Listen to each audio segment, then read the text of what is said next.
আসসালামু আলাইকুম। আজকে আমি করলা দিয়ে চিংড়ি মাছ রান্না করব। তো এর জন্য আমি করলাটা লবণ দিয়ে তেলে 5 মিনিট মতো ভেজে নিব। তারপরে আমি এক সাইডে মশলা রেডি করব। এখানে আমি আদা রসুন বাটা নিয়েছি, মরিচও বাটা আছে, সাথে হচ্ছে লবণ, হাফ চা চামচ মরিচের গুঁড়া, হাফ চা চামচ হলুদের গুঁড়া, হাফ চা চামচ হচ্ছে ধনিয়া গুঁড়া। তারপরে আমি এখানে চিংড়ি মাছটা তেলের মধ্যে দিয়ে দিলাম। তারপরে হালকা সামান্য একটু হলুদ দিয়ে চিংড়ি মাছটাকে সুন্দর করে ভেজে নিব। তারপরে হচ্ছে চিংড়ি মাছটা যখন এরকম একটু ভাজা ভাজা হবে, চিংড়ি মাছটাও 5 মিনিট মতো ভেজে নিয়েছি। এরকম ভাজা ভাজা হলে নামিয়ে নিব।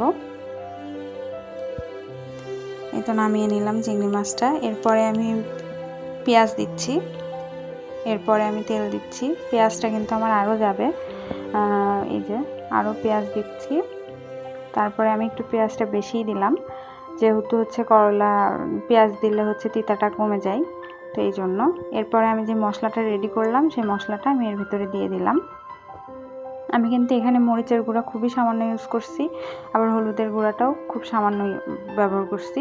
তো এরপরে আমি করলা যেভাবে কাটছি ওভাবেই আলুগুলোকে লম্বা লম্বা করে কেটে এবারে মশলার সাথে একটু কষাই নিব। তারপরে করলাগুলো দিয়ে আমি একটু নাড়াচাড়া করে এগুলোও একটু কষাবো। কষানোর পরে যখন আমি পানি দিব তখন আমি চিংড়ি মাছগুলো দিব। আমার একটু লবণ কম মনে হয়েছে, তো পরে আমি আর একটু লবণ দিয়েছি। এরপর আমি কষানো শেষে পানি দিয়ে দিলাম। আমার হচ্ছে পরিমাণ মতো পানি লাগছে, যতটুকু রান্না করবেন ততটুকু অনুযায়ী পানি দিতে হবে এখানে। তো আমার যতটুকু পরিমাণ ততটুকু আমি পানি দিচ্ছি। এবার আমি চিংড়ি মাছগুলো দিয়ে দিচ্ছি। এখানে যেহেতু আমি মরিচের গুঁড়াটা কম ব্যবহার করছি, সেহেতু আমি কিন্তু এখানে কাঁচামরিচটা ব্যবহার করব। আমি এখানে প্রায় অনেকগুলো কাঁচামরিচ দিব, প্রায়, যেহেতু আমরা ঝাল বেশি খাই, তো সেক্ষেত্রে আমি 15 থেকে 18টা কাঁচামরিচ দিয়ে দিব এখানে। কারণ আমরা সহ আমাদের বাসার সবাই ঝাল অনেক বেশি খাই আমরা, তো এই জন্য আমি এখানে কাঁচামরিচগুলো এবার দিয়ে দিলাম।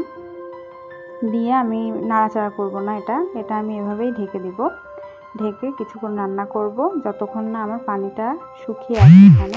তারপরে আমি এখানে জিরার গুঁড়া দিয়ে দিলাম। শুধু জিরা না, এর মধ্যে আরও অনেক কিছু আছে, স্পেশাল একটা মশলা, এটা আমি অ্যাড করে দিলাম। এই তো হয়ে গেল আমার চিংড়ি